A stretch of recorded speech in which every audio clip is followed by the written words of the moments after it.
Hello everyone, welcome back to our lecture series on the historical memories of the Asia-Pacific War in East Asia and the United States.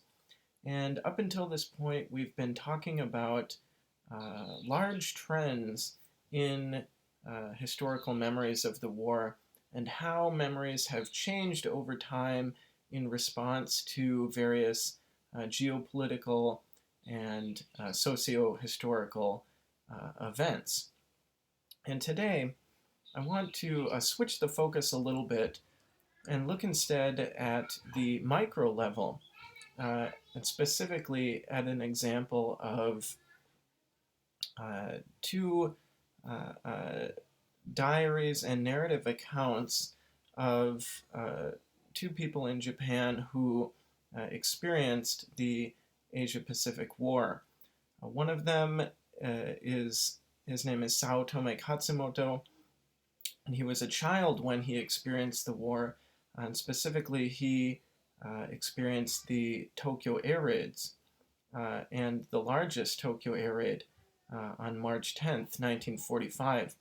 And I want to talk about how those memories impacted him throughout the post-war. And then the second example that I want to highlight today is that of a Japanese soldier, Azuma Shido, who fought and participated in the war in China and witnessed and also participated in some various military atrocities committed by the Japanese army, such as the Nanking Massacre. And I want to just show through these two examples that some of the ways in which the war has been remembered in Japan. Certainly, this is not meant to be a representative example. These are not the only ways that the war has been remembered, but there's some of the major ways. And then I want to think about what these two experiences can tell us and can reveal about war memory in Japan. Okay, so I've titled this talk Narrating World War II in Japan, Two Eyewitness Accounts. And I'll start by looking at Saotome Katsumoto and his traumatic memories of the Tokyo air raids. Now, Saotome was just 12 years old when he experienced the March 10th, 1945 Great Tokyo Air Raid. This was the largest attack led by the Allies, specifically the United States, against Japan up until that time, in which 325 B-29 bombers dropped 1,665 tons of bombs on Tokyo's lower city, in Japanese called Shitamachi districts. And these were where just average to poor working families were mainly congregated, very densely packed area. The rationale behind the Allies' attack, they had numerous ways of justifying it. One that Allied leaders pointed to was that there were small little factories dispersed in between the houses, people's houses of that areas. And then another reason that U.S. leaders propagated was that they were trying to break Japanese morale. So they specifically targeted civilians in these indiscriminate terror bombings, try to break Japanese morale and get them to surrender more quickly. That was the idea anyway. So on this one night, on March 10th, Allied bombs killed over 100,000 people, mostly just in the span of a couple to a few hours. And after this raid and after the war, Saotome then went on to explore his traumatic experiences through writing, and I want to look at today especially examples of his fiction writing in 4 novels. There are 4 novels that deal with the air raid. First was 1952's My Hometown Shitamachi, then 1976 Our Street Corner, 1985's After the Flames There Was You, in 1991's War and Youth. And I argue that these novels reveal how traumatic war experiences shape the post-war for child survivors. And this is just an example from Sao Tome's own experience, a quote from his own experience describing the raids. "They're coming down," screamed a man just in front of me, looking up at the sky. An ear-splitting explosion shook the ground. I closed my eyes in terror, and a golden streak of light flashed behind them. An incendiary pierced the neck of a man who had just cried out, bursting into flames. Then it grazed the shoulder of a woman who had run up beside him and embedded itself in a telegraph pole. In an instant, the whole area around me was a picture of hell. An arm and a head had been torn off, and bodies were sprawled about. A little girl of 4 or 5 stood bolt upright among them, splattered with blood, but miraculously spared. I stood there in shock. And this translation was done by Richard Sams. So this illustrates just an example of his personal experience during the raid. And some background for his fiction writing especially is that the time period in the immediate post-war and afterward, throughout the post-war, there was a movement to write one's war experiences. So these war experience writing, senso taiken kidoku, and personal histories as well, to write about one's personal histories of the war. So writing was a common method that some people did pick up to confront their memories of the war. And fiction writing as well is included in that. Nagai Takashi's Bells of Nagasaki, Oka Shohei's Fires on the Plain, and even Dazai Osamu's No Longer Human. All of these can be seen in a way as products of a social climate of defeat and despair, and they're heavily focused as well on victims' experiences. So we are talking in a way about a victim's history here. In his first novel, then, written in 1952, My Hometown Shitamachi, Saotome Katsumoto, who is the main character, this is the name of the main character then, shared by the author, this serves as kind of his personal Bildungsroman, describing his journey through childhood, poverty to later adulthood. And then, of course, the memories of the raid play an important part of this, and the night of the March 10th raid especially. But what the character does and what the novel does is by prefacing this, or kind of bookending this experience of the air raids, within the context of his earlier and later experiences, we see that the character is trying to negotiate a place for these traumatic memories of the raid in the context of his personal autobiography and identity. And then the reader is very aware of literature then functioning as a mediating space in which the character and the author can do this. And here's a quote from that novel. "I was like a small sprouting sapling that had gradually grown taller and taller, and I secretly harbored the dream that one day I would become as tall as the big trees around me that I had always looked up to. But this small sapling was cut short while it was still young.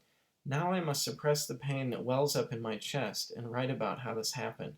So this describes how he's trying to position the memory of the raids in his experiences, and especially the great impact that this traumatic event left on him as a child, where his psyche is still developing.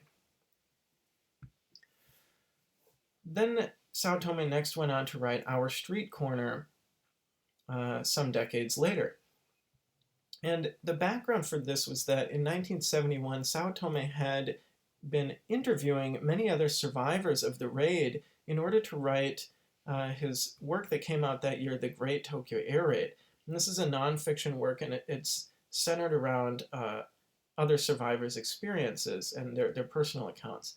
But his encounter with others' experiences helped him to move beyond his personal experiences to gain, in a way, more objectivity, we could say, and a more cumulative view of the raids. So in the title, for instance, and this is reflected in his literature, in the title, for instance, uses the plural hour, waga, And this is opposed to the earlier, his earlier work that we just looked at, where he's very interested just in his own personal experiences. There's this contrast here. And then we see more increased fictional elements in this novel. So no longer is the main character Saotome Katsumoto, now it's the stand-in, Hayase Katsuhei. And this can be seen as the author trying to get some mediating critical distance between himself and his personal experiences. The novel explores what it means to be both a victim and a survivor. And this is very difficult because many of the victims, most of the victims perhaps of the raid who were victimized the most, were killed and did not survive. But he was both a victim and survived. So what is his role then? How does he confront memories of the raid, but how does he confront, people's experiences who died? How does he confront the dead? And he describes the loss of his community in the novel. But importantly, he finds meaning to live in the act of narrating for those who were killed and whose voices were silenced forever. And the novel shows his transformation then, how he becomes a kind of representative chronicler, or the word it would use is kataribe, for his street corner community that was extinguished in a single night. And here's a scene, a quote describing a scene from that novel as he's walking around this burnt out landscape after the raid. The scorched black earth sprawled out flat before him, and a dense reddish-brown smoke lingered over the ground and stretched out to the horizon. The town that had been here just a moment ago, just a few hours ago, was gone. The houses with their black tiled roofs and scrap iron, eaves, the crooked telephone poles, the wooden planks that covered the ditches and rattled as people walked over them, the back alleys and the street corner, all had suddenly been extinguished from the face of the earth. So this is again describing the loss of this community, and then he finds his role in narrating, in describing this loss and then narrating for it or about it. In After the Flames, there is You, his third novel, which deals with this theme. The author Saotome describes how the traumatic past lives on in survivors even long after the events, and this was written in the mid-1980s, notably.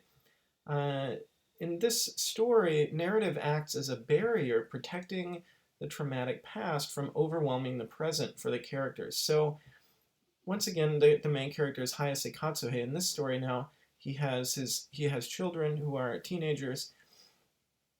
So much time has passed and he's growing up, but he encounters some other survivors from his past who he knew during the war before the air raid and then who he had lost touch with after that. And then he kind of reunites with them, and in talking with them, he realizes how their experiences dealing with these traumatic memories have been much different than his.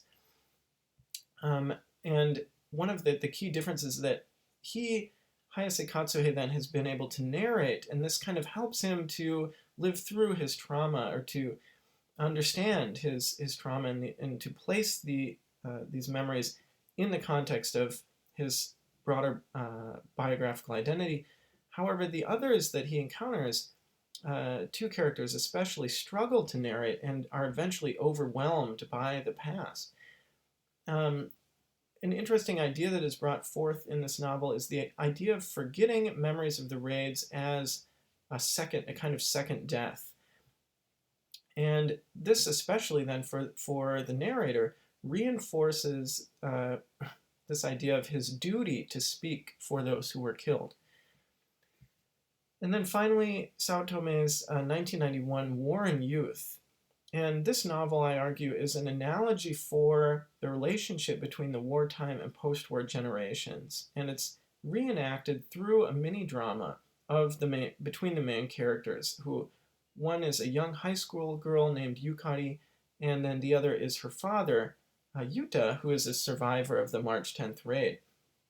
And the novel discusses the difficulty and yet the necessity for survivors to narrate, as well as the responsibility and importance for younger generations to listen to their stories. So this is really the key difference then between War and Youth and his earlier novels, is that now the role of the listener is emphasized, that later post-war generations become the main character of this story. And this relationship between narrating and listening, and narrating as a kind of constructive process between different groups, allows for a vicarious experience, and the word used is tsui taiken, and that this then emotional kind of experience, a vicarious experience, better enables memories of the March 10th raid to be passed on to later generations. And interestingly as well, Yukari then goes on in the story to further narrate her father's experiences, so that passing on memories through narrative in this way is shown as a continuous process that extends through later generations. And the novel itself is also an analogy for the importance of fiction and literature in this process, because it allows the reader to have their own tsui taiken and to potentially inherit memories of the March 10th raid. I want to look at the next example then, and this is really shifting gears in a way, but I want to keep in mind again that this is just shows the diversity and complexity of war memory in Japan and how people experience the war in Japan. And so I'd like to talk about the example of Azuma Shido and the Nanking Massacre. Azuma Shido was drafted into the 22nd Artillery Regiment stationed in Fukuchiyama in Kyoto Prefecture in 1937, and he was immediately sent to Manchuria first, then Shanghai, and then marched with the Japanese army up to Nanking, which was the capital of the Chinese nationalists at that time. And there he personally witnessed and participated in the Nanking Massacre. And he described his testimony in a diary that he kept from that time. And the diary is a litany of horrors. It's very difficult to read. It describes massacres of entire villages by Japanese troops, Japanese commanders decapitating elderly and children with swords, troops routinely stealing food from villagers and killing them so that they can camp in their houses, and then the rape of young Chinese women. And here's an example of an entry from his diary, and this is before he even gets to Nanking, describing another village along the way. October 10th. This morning we exchanged fire with the enemy in a small village, but for some reason let them escape. I will never forget the monstrous acts of barbarity and scenes of hellish cruelty that I witnessed next. Villagers had receded to the far recesses of their houses, where they huddled and cowered with fear. The word got around that the division commander, and this is the 16th Division, the commander would be Nakajima Kesago, had ordered us to kill everyone, women and children included. About 30 villagers were rounded up and brought to the village square, where they were made to hunch down on the ground. Regiment Commander Colonel Ono gave the orders, kill them. The rationale was that the villagers must have been lending support to the soldiers in the village, and that they too were part of the anti-Japanese resistance. The villagers didn't attempt to plead with us. They didn't even try to run away. Forlorn, they had completely given up. Letting out sharp cries and shouts, we repeatedly began to stab them with our bayonets. A mix of shrieks and the groans of those in their death throes filled the air. Blood spilled out from their chests and flowed onto the ground. The spiteful eyes of the villagers pierced us accusingly as they writhed in pain. We too became covered in blood, and our red faces resembled demons from hell. The town square was a hellish nightmare. And here are just some other quotes, some from Azuma's diary and some from other sources relating to the regiment that he was a part of. December 14th, 1937, executed 328 POWs by firing squad and buried the bodies. This is the military field diary of the 22nd Regiment. This is another quote from Azuma's diary. Whenever we soldiers found a young Chinese woman, we would always peek at her private parts. Some soldiers would also rape women. The truly awful ones would kill the women after raping them for fear of having their crime reported. And then Nakajima Kesago, the 16th Division commander and the operational commander for the Battle of Nanking, stated in his diary, as a general rule, we are not taking POWs. When the numbers are in the tens of thousands, it's impossible to fully disarm all of them. Digging a mass grave for even 7,000 to 8,000 is nevertheless a massive undertaking.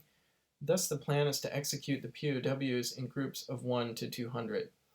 So all of these are describing kind of similar scenes witnessed by people with Azuma or from the regiment that he was a part of, and even coming down from the highest chain of command and the commander of the 16th Division.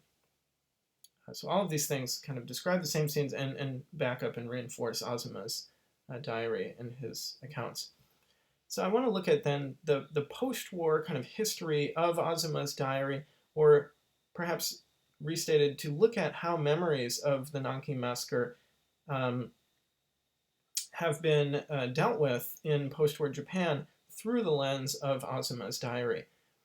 So in 1981, Ritsumeikan University, Kyoto City, NHK, and historians such as Morimura Seiichi began planning a peace exhibit in Kyoto, Kyoto Peace Exhibit, Heiwa no Tame no Kyoto no Sensou-ten.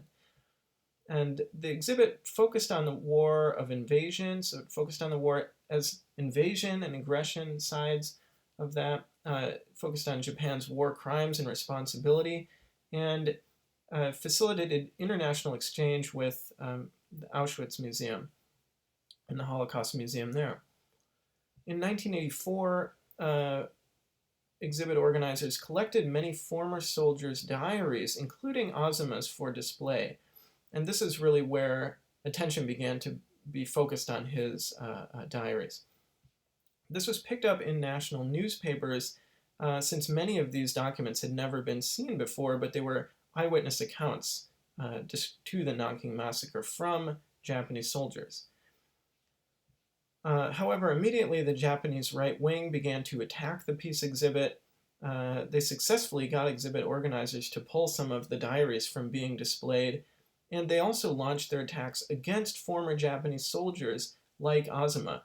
I think this is a huge irony and kind of inconsistency of the Japanese right wing, who repeatedly claims to be, defending the honor of the former Japanese military, yet they try to silence former Japanese soldiers themselves from recounting their experiences. In 1987, Azuma and other former 22nd Regiment soldiers held a press conference to defend their testimonies, but right-wing attacks against them continually grew stronger. The right wing called them traitors. They would wait outside their houses with sound trucks and threaten to kill them. And these were not likely empty threats either. The Japanese right wing has very frequently physically attacked and in some cases even killed people who have tried to talk about this history. In 1987, the same year, then Azuma published his diaries under the title My Platoon in Nanjing. And then in 1994, he and others went with a group of students and teachers to China to learn about the Nanking Massacre and to apologize to the victims. But at the same time, as this is going on, Azuma was sued for libel because one of the people mentioned in his diary, a former Japanese commander, Hashimoto Mitsuji, was described in Azuma's diary as committing atrocities against Chinese POWs. And so Hashimoto then, once this diary came out, sued Azuma for libel. Not to say that the events were false, simply that he didn't, that this was some kind of slander against him. And so in 1996, then, the Tokyo District Court actually ruled in favor of Hashimoto and against Azuma. even though the court did not deny that the massacres and killings happened, importantly. Nevertheless, the right wing used this as a victory to deny the facts of the Nanking Massacre entirely. So, what can we learn from these two experiences? Well, one thing that I've already mentioned is that there's no one way of experiencing and remembering the war in Japan. Rather, there are many, sometimes very different ways, as indicated by these two examples. Sao Tome, on the one hand, was a child during the war, and experiencing the raid in the formative years of his psyche made his memories much more traumatic and painful. And then he struggled to deal with them his entire life, confronting them and probing them through writing. But these memories, in any case, shaped his worldview and kind of led to him developing a very strong anti-war stance. Azuma Shido, on the other hand, was a soldier during the war. He witnessed and participated in atrocities against Chinese civilians and POWs, but he didn't write about his experiences until much later. It wasn't until the late 1980s that his diaries came out, so he wasn't even writing anything new about it, per se. So there's a delay then in this victimizer and aggressor narratives in the post-war. We first have these kind of victims' histories, and then later events of atrocities and begin to come out. And then moreover, Azuma and other soldiers' narratives are still contested and have yet to be fully accepted in Japan, and we saw this very much with the right-wing attacks on Azuma. And this too is much different than victims' histories and narratives. Okay, so that was a look at two very different experiences within Japan of the Asia-Pacific War and then the memories of those events. And I hope this has provided some kind of a little bit of a lens on the kind of, moving down to the micro level, not just looking at big trends in historical memory, but actually looking at individual specific cases of memories themselves and how they've transformed over the post-war or throughout the post-war period. So, thank you very much for listening.